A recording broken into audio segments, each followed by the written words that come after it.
Howdy, howdy, howdy. Welcome back to MCubed. I am your host, Harris, once again in for Schmook, and today we are doing another MCubed-Grade review of episode 4 of She-Hulk. So let's get right into it.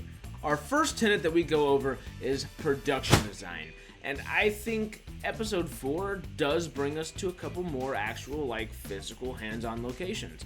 I know we've been doing pretty well. We've been going back and forth with the office, whether it be inside of a prison or inside of the actual office, old or new office actually.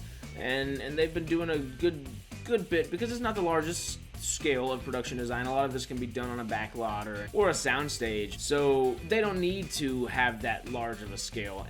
But they've actually been going to a lot of different locations, so I'm going to give the production design a full 1. I enjoyed going to Donnie Blaze's set as well a couple times, where Wong and Madison kept going back and forth. I did enjoy all that, and that does involve a good bit of production design, so I'm giving it a full 1 out of 1 on production design. Which brings us to our second tenet, score and soundtrack. Well, once again, I don't think the score and soundtrack were anything to go home and write about for this show, but when we get Wong, I feel like the score does come up and ramp up a little bit. I don't know if that's because, don't crucify me, MCU fans, I don't know if there's a Wong theme, or if there's anything, but I feel like whoever is the composer or is making the score for this is doing a good job every time Wong comes in, because it feels like there's a little bit more weight, and there's also some funniness, of course. There's always some funniness with Wong. But I feel like you get that little bit of weight, and it's not necessarily just because BD Wong is in here and he's playing Wong and bringing that acting gravitas that he has, but I think it's because we're getting a little bit of an addition, and that's what we want. Every little puzzle piece in film adds to it, and that's whether it's TV or film, and I think the score is doing a little bit better of a job with Wong in that. And yeah, I'm going to give it a half a point instead of a full point or no point. We're going with a half a point on this one. And that brings us to our sound. Now, I believe last episode I gave it a half a point, and I kind of am still in that same boat. I don't think the sound is doing a whole bunch to add anything extra. I don't think Jin's gravitas is as much as Wong's in a room. And I think Wong's gravitas is better because of the score. So shouldn't we feel that footstep of She-Hulk? You know? That sound will help us get to that point and will help us feel like, okay, we see her doing some more superhero-esque things in this episode. I feel like the noises that are happening should reflect that.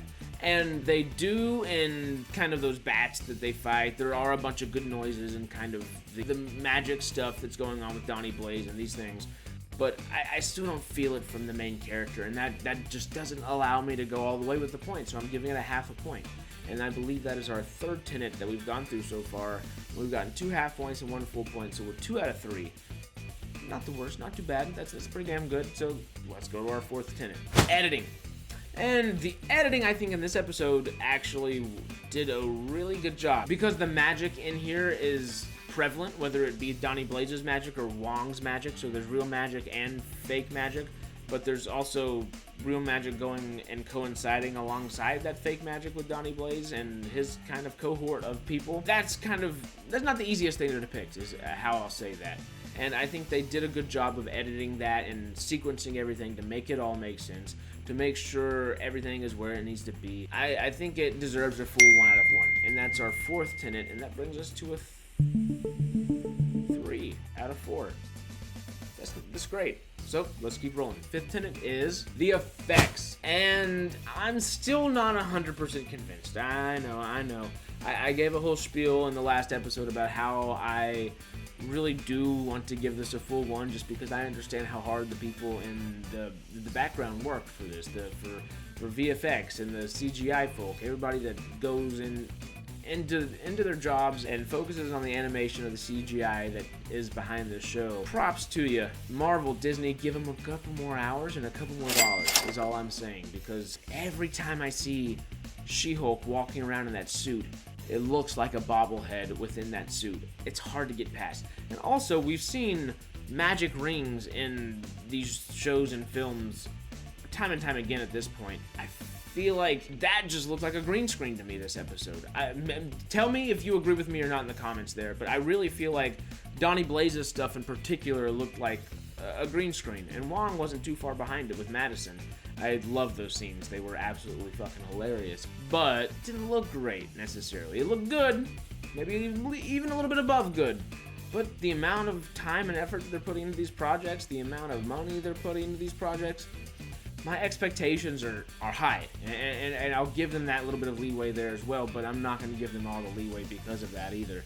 So I'm going to give the effects a half a point, which brings us to 3.5 out of 5, which is still not too bad at all. That's still pretty damn good.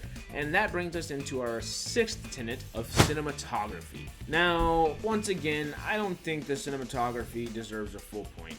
It's just not going out of its way to really brings. I think it really could have done some cool things with the magic. I think the cinematography really could have done some cool things with the magic that was in this episode. Whether it be Wong and Madison watching TV shows, and you could really almost do a circular kind of shot around them while they're watching shows and getting these things spoiled.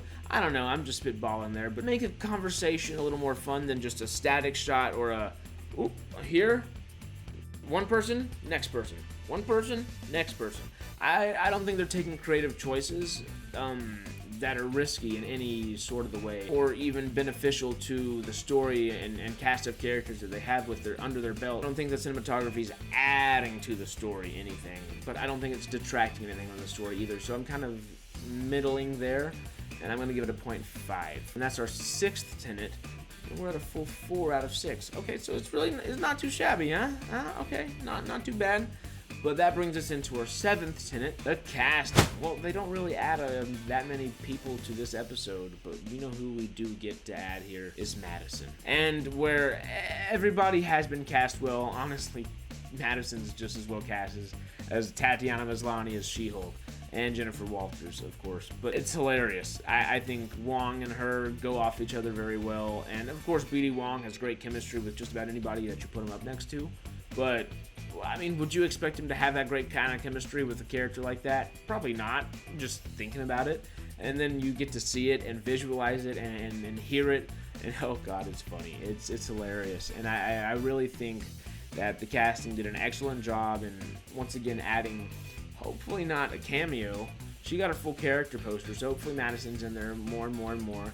I mean, it's just so far so good with casting. All the people that we already know and love in this show are still doing an excellent job. Wong's doing Wong, which is great. Tatiana Maslany as Jennifer Walters / She-Hulk is great. The whole cast is doing just what we want them to, and I love that. So that is our 7th tenet, and that is a full 1. So that is 5 out of 7, and we're going to keep rolling into our 8th tenet, which happens to be acting. So if all of these people are cast so well, and they're doing exactly what they're meant to be doing, that means they're doing their job as actors, right?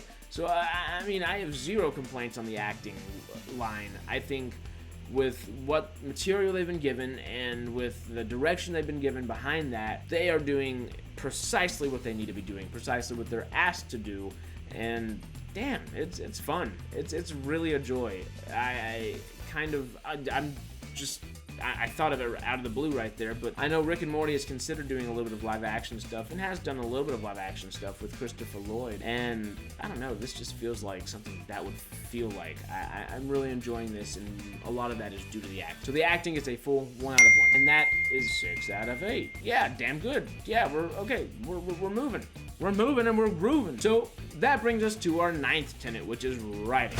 And as I just said, I think the actors are doing precisely what they're asked to do with the direction and with the writing. And I think the writing is spot on. It's exactly what She-Hulk kind of would feel like, I think, coming from Paige into a modern age of superheroism, superhero-domes, superheroes, all of the above.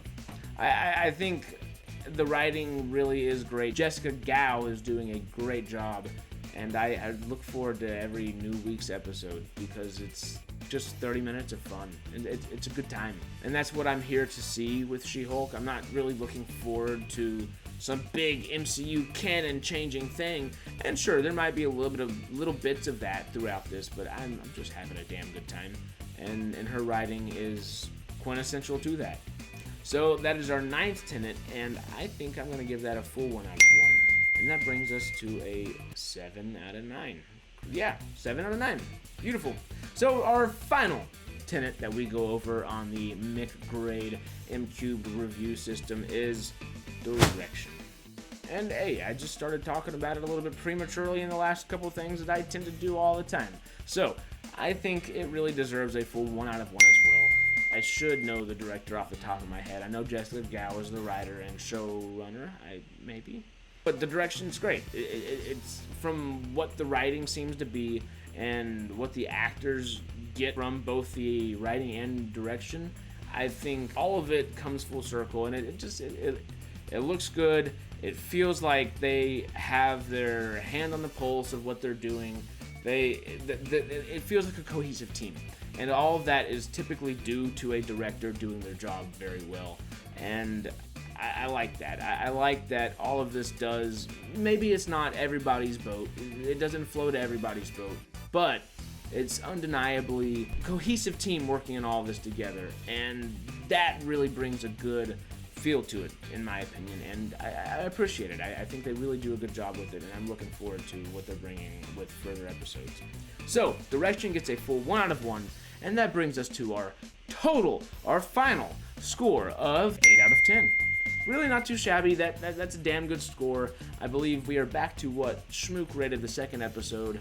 We went from a 6 to an 8 to a 7.5 to an 8. You know, they're pretty steady. Talk about a cohesive team. They seem pretty damn cohesive, and I really do look forward to what they're bringing us in the future. So tell me what you would like to see in further episodes of She-Hulk. Tell me what you like so much about this episode. Tell me what you like so much about the last episode. Just tell me what you like about She-Hulk, you know? Tell me what you think that Jessica Gao should do after this, because honestly, I want to see more of her work be brought into things. She's funny, and I'd like to see her write some more stuff. So, please, leave a like, please subscribe, and hit that notification bell. Let YouTube know that you want to see new videos whenever we drop them, because we drop them pretty frequently, and we hope to be back with you soon in another video, another MCubed-Grade, another Take It or Skip It, or maybe both, you know? So have a great day. We're out.